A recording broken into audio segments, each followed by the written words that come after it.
Hello, hello, hi, hello, welcome to Barebones Kitchen. Monday Morsels in Barebones Kitchen, to be exact.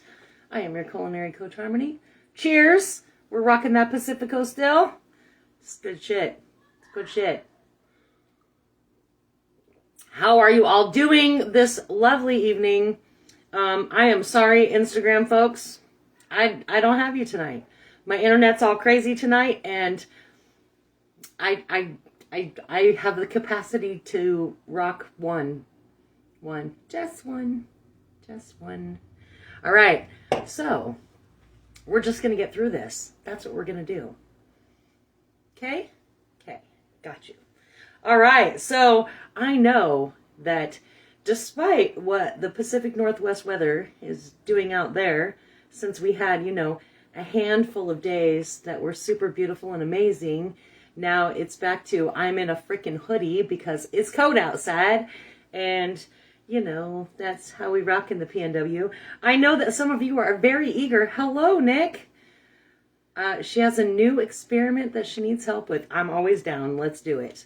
I know that some of you, let me get back on track, Nick. Don't get me sidetracked tonight. This is my fourth one.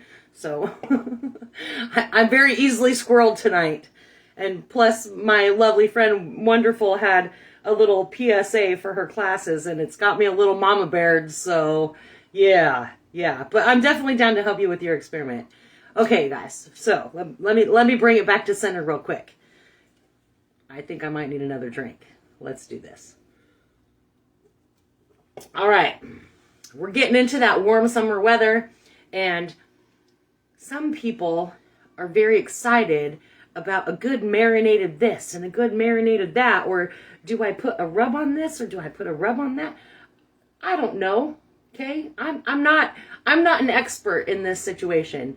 Okay, I literally cook with my trifecta 95% of the time, but I did do a little bit of research, and I was trying to help you all and decide, what does it take to make a good marinade? Because obviously a marinade is going to be a little bit more liquid. I'm going to be honest, anytime I've ever marinated anything, it's honestly been in like Italian dressing. There you go. Marinated. Look at that magic. And so I really had to dig a little bit deep for this one, like honestly. And what I came to discover is that it's not unlike the last couple of Monday Morsels. You guys, it's really not unlike that. So the vinaigrettes, okay, I still have one here. Okay, the vinaigrettes that we've been making. This was the one with the sesame oil. Marinade, you guys, marinade.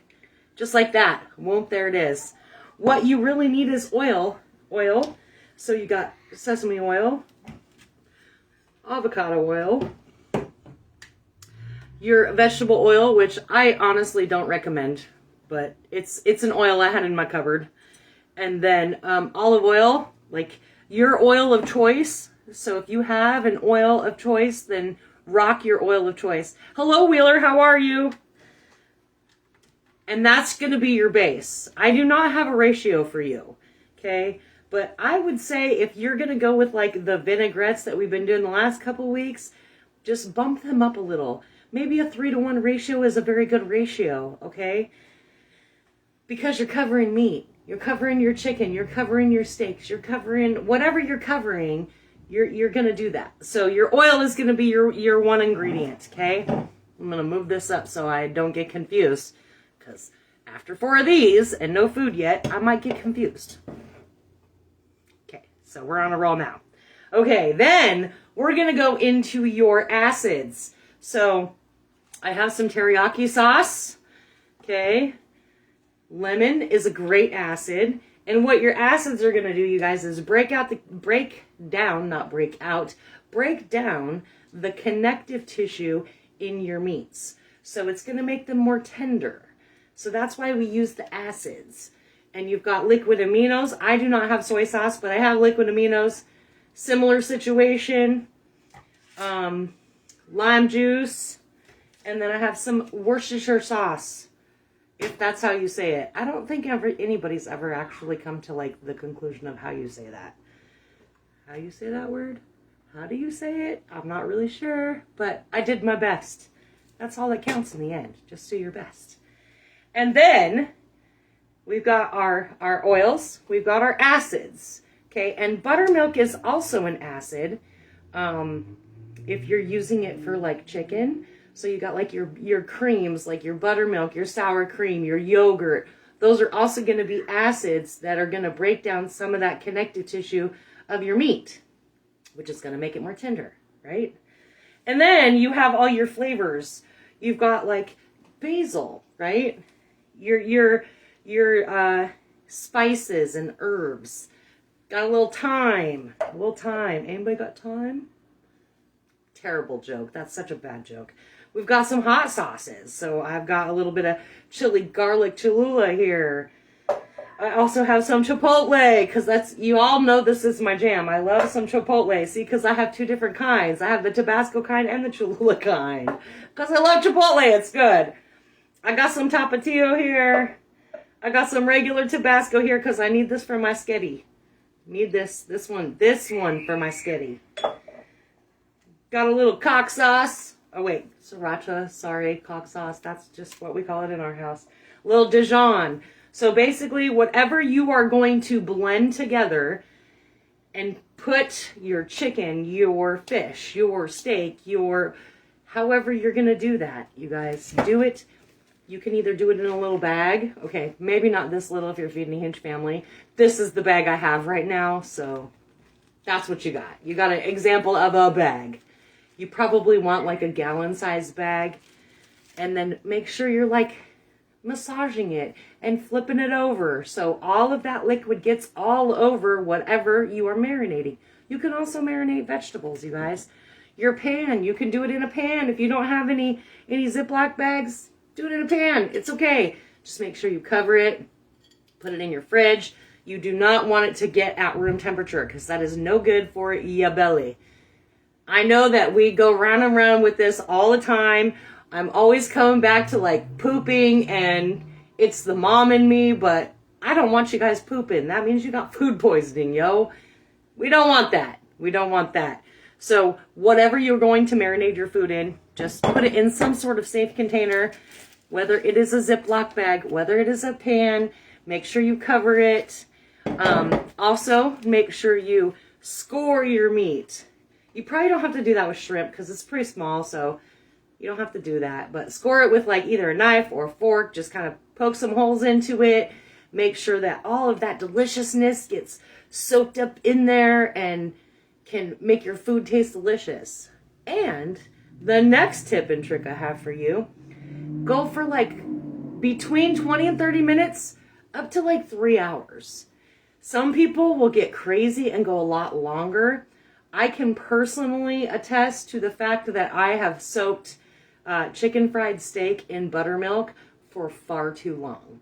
So it just literally fell apart. So just be mindful of how long you need it to soak, depending on what it is. Again, I am not the expert in this. I'm not the expert. But I have marinated a handful of things in my life, and just know that if you do it for too long, sometimes it can make the whole thing fall apart. So you want to just be really mindful of how long you have it in your refrigerator. 20 to 30 minutes seems to be, as my research was happening on Google, 20, 30 minutes seems to be like the low end of things. 3 hours tends to be a very good spot for things. If you're doing like whole chicken, whole turkey, that situation, you can do that up to 24 hours because it's not going to break down as much, which is awesome, right? Because that's a bigger chunk of meat and you want to be able to get it all delicious. That's why people brine their turkeys for Thanksgiving for like 2 and 3 days. And, oh, I'm such a cool person because this is what I do. You do you, boo-boo. I'm not the one that judges you, okay? I don't judge people. I don't care. Do what you want. I'm just here to give you some tips and tricks. Bitches, that's what I'm doing.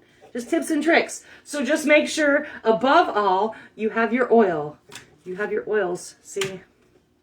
You have your acids, okay? Not that kind of acid, you little freak ass, okay? And you've got your spices, your herbs and spices. obviously, salt is another one that's good. Salt is another one that's good to have. I'm always just going to go back to my trifecta. I'm just going to always, not always, almost always use my trifecta. My salt, my pepper, my Weber's garlic and herb. And that's just my jam. That's what I do. It's easy. I don't have to think about it. Boom. And worst case scenario, go down the salad dressing aisle, you guys, because a little bottle of that Italian dressing, that creamy Italian dressing, it's going to do you right. I promise you. It's the good stuff too. But if you don't have the time, the energy, the money, whatever, you probably have everything in your cupboard to make a good marinade. So that's what I have for you tonight. Just know, I will be back on Wednesday. That is your fair warning. Hopefully my internet situation will be a little less crazy and I'll be able to post on Facebook and Instagram. But I don't know. I've also looked at the TikTok app to try to see what's going on in that world. And I'm a little apprehensive about that one. I'm not going to lie. I've had a lot of people go, why don't you do TikTok? Why don't you do TikTok? It's just one more social media that I have to deal with. Okay. B, I don't know how it works. I'm so old and busted. It's hard for me to be okay with that, okay? And C, again, it's just one more social media that I don't have time for this. What up, Junior? Howdy rowdy. Love it. Cheers. We miss you. We were talking about you earlier today. All right. It wasn't bad, I promise. I will see you all on Wednesday. Thank you for showing up. Y'all keep showing up. So do I. I appreciate you. Keep sharing the love. And I will see you all on Wednesday. Mwah!